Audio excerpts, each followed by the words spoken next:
Hi, I'm Mr. Miller. I'm your ninth grade civics teacher, and I'm here at the Flight 93 Memorial, and today I'm going to go over a quick timeline of Flight 93. At 8:42 a.m., Flight 93 takes off to destination of San Francisco. Within the next 36 minutes, terrorists armed with knives break into the cockpit, attack the pilots, and gain control of the aircraft. They kill or injure several passengers and crew members. A routine flight becomes a mid-air struggle for life and death. The terrorists claim to have a bomb and force the remaining people to back of the plane. Flight 93, now piloted by the terrorists, changes course and heads southwest towards Washington, D.C. Over the next 35 minutes, the passengers and crew manage to place calls to their loved ones and the authorities. After learning that their aircraft is part of a larger attack on the country, they quickly share information and decide to act. At 10:03 a.m., the plane finally crashes in Shanksville, PA.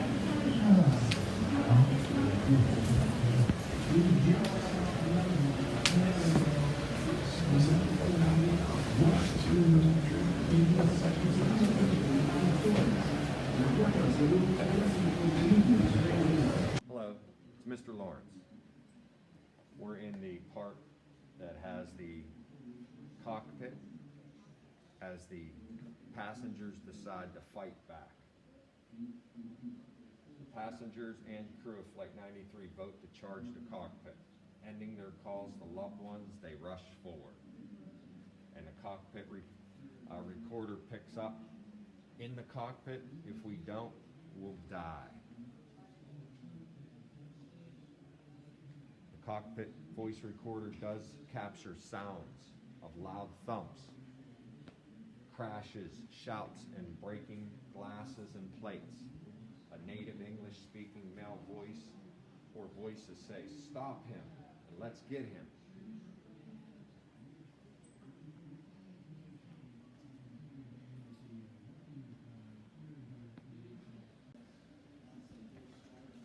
This is Mrs. McNeil here, 8th grade history teacher.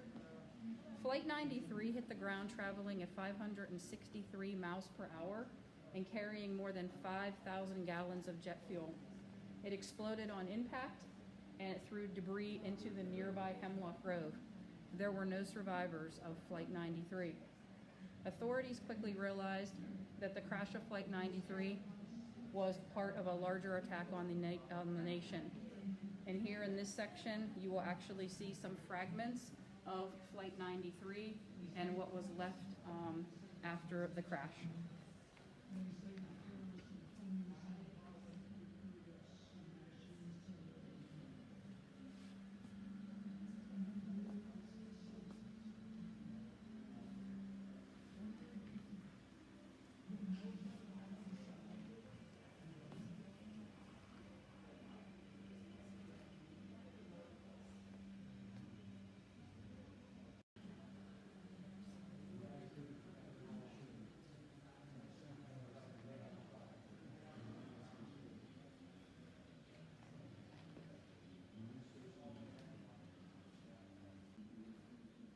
After the crash, you had a crime scene that was set up. That's the way it was treated by the federal government. So this display here shows some things about the crash scene and how they set up an investigation.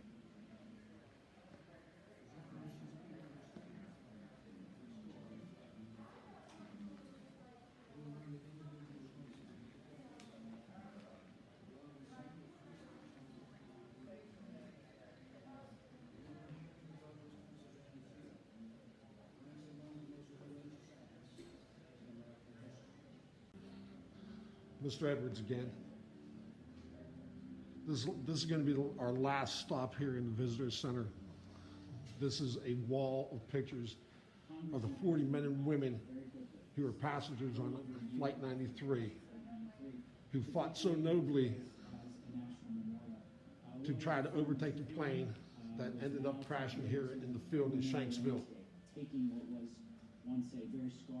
It is thought to believe that Flight 93 was either headed to the United States Capitol or to the White House as the final leg of the attack of 9/11. These 40 men and women gave their lives in order to prevent that attack.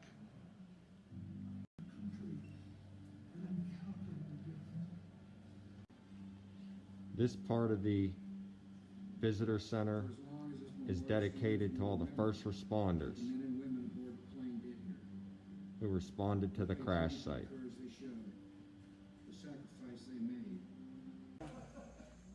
Here, right outside the visitor center, when you exit, is the Flight 93 tribute bike.